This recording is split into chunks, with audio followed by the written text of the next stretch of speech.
In the 21st century, gun control has become a contentious topic. As firearms have evolved over the last centuries, they have become more accurate, more lethal, and more easy to operate. The intent for stricter gun control is to remove such instruments from the hands of private citizens. In both Canada and the United States, respective governments enacted a series of policies that would reduce, limit, or stop gun ownership by private citizens. However, in the United States, where there are 120.5 guns to every 100 people, enacting such laws has proven difficult, if not impossible. In the minds of most people, removing things that can kill seems to be a logical common ground upon which we can all stand, so why would anyone be opposed? To answer that question, we must look back in history. The right to bear arms originated in England during the Assize of Arms in 1181. Enacted by King Henry II, this act emphasized that the right to bear arms was not only about the defense of oneself against fellow man, but more importantly, for the protection of the citizenry against tyranny and invasion. In the 20th century, brutal regimes under Hitler, Pol Pot, Mao, and Stalin murdered hundreds of millions of their own citizens in concentration camps, genocides, revolutions, and purges.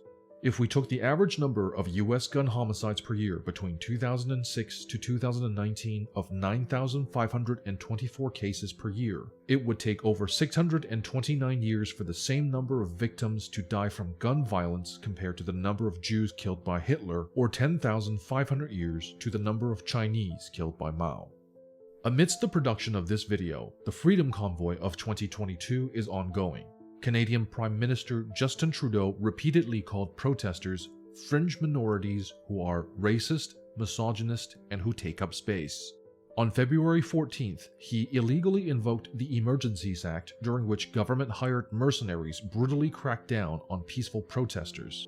Chrystia Freeland, the Minister of Finance, then froze the bank accounts of those who donated to the movement through GiveSendGo by branding them as terrorist enablers. And the Chief of Police threatened to go after protesters who have already returned home. Elsewhere in New Zealand, Australia, France, Germany, Austria, and other democracies, their historically benevolent governments have all turned into dictatorships, suppressing the freedoms of their own citizens. Therefore, in the argument of using firearms to protect oneself from tyranny, the ownership of guns should not only be a privilege but an essential and constitutional right. Governments, not fellow man, have always been the greatest perpetrators of violence. Of course, this argument is difficult for the masses to digest, as our media and education systems seldom focus on large, singular genocidal events in history. Instead, the media regularly and frequently covers gun crimes to keep social anxiety about guns at an all-time high.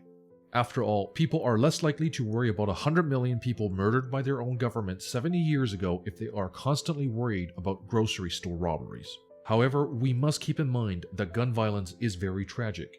We dare not overlook events such as Columbine or Sandy Hook. That being said, guns are not animate objects which are able to magically levitate and discharge themselves against a living being, just like knives or baseball bats. Violent crimes are driven by human nature, which is in turn driven by psychology, social stability, and morality. While disarming a population may result in fewer gun fatalities, it does not lower the probability or prevalence of crime.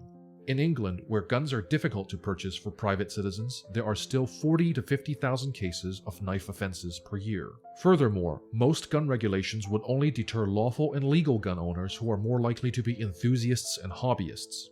Murderers and criminals will not be deterred by laws or regulations, especially those surrounding gun ownership. So the city councillor is calling for a national handgun ban. Could we just get your thoughts? I can tell you that the Canadian Association of Chiefs of Police have indicated that that won't make any difference. When we seize handguns, the handguns are always, almost 100%, in the possession of people who have no legal right to possess them. They're almost always stolen or illegally obtained. I simply don't see, as a 27-year veteran, how adding another layer of law will make any difference anywhere in this country. There are handguns all over, they're all illegal, and they're in the hands of criminals. And that the people that legitimately own them, they're in safes and being taken to gun clubs. The two sections don't intersect. Associating crime rate with crime fatality is a typical tactic used to distract us from the real problem. Why do people commit crimes? Without removing the underlying causes, removing guns would only turn gun crimes into other forms of crime. We believe that crime rate can be reduced with sensible government policies. First, fighting poverty would reduce crimes associated with desperation. Low household income is associated with twice as many violent victimization than high-income households. Low-income individuals also have higher marginal benefit from theft, robbery, or violence, as they have less to lose but much to gain. Second, reforming public education to reinforce character morality and improving literacy would reduce crimes associated with social values. The Department of Justice states, the link between academic failure, delinquency, violence, and crime is welded to reading failure.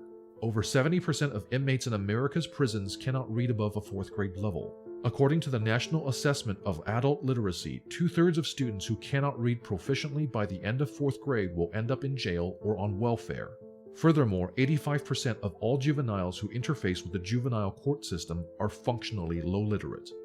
Finally, making health services more accessible and affordable to the public would reduce crimes associated with anguish, psychosis, and substance addiction. According to the Health Resources and Services Administration, 89.3 million Americans live in federally designated mental health professional shortage areas. Currently, half of state and federal prisoners and 2/3 of jail inmates are in serious psychological distress or have a history of mental illness. 2/3 of those released from prison will be rearrested within 3 years. Combining these strategies would drastically reduce crime rate in a meaningful way, as they would also have profound and long-lasting effects on the stability of our society as a whole. Buying back guns or preventing sales would only serve to restrict lawful gun owners from pursuing their hobbies and leave the criminal elements unaffected. Since attempting to disarm its population in recent years, Venezuela has turned progressively more lawless. The poverty rate in 2005 of 45.2% has skyrocketed to 76.6% under an increasingly corrupt regime. Since banning firearms in 2012, gun ownership in Venezuela has increased 55% as people feel more insecure about violence and crime. Today, Venezuelans must line up outside of grocery stores for hours to purchase essential needs as the ruling elites become completely removed from the needs of its citizenry. Not only did gun control in Venezuela not reduce crime, it has exacerbated the situation as its government turned into a criminal enterprise. Gun control is a slippery slope. Once a government is allowed to disarm a populace, they will invariably begin to introduce more policies which will infringe upon the rights of their citizens. Those who surrender their guns are actually forfeiting their basic rights to defend against tyranny or foreign invasion. Governments who are benevolent and upstanding need not worry about an armed citizenry. There is no reason to overthrow a government that puts the interest of the people first. That citizens have the option to use firearms rather than actually use it is the reason why governments should listen to its people. Thomas Jefferson once wrote, "What country can preserve its liberties if their rulers are not warned from time to time that their people preserve the spirit of resistance? Let them take arms." This is the same philosophy behind nuclear deterrence, whereby one nuclear nation is unlikely to use nuclear weapons against another nuclear nation. Guns exclusively in the hands of governments, but not the people, is a power imbalance which has never ended without bloodshed and destruction. What little benefits we would gain from disarming a population will invariably be overwritten by the trespass of civil liberties by an unchecked government. Just like unrestrained individuals who will easily turn to crime, an unrestrained government will easily turn into a criminal enterprise. Remember, governments should only be an instrument of power for the people. It should not be the only people with instruments of power.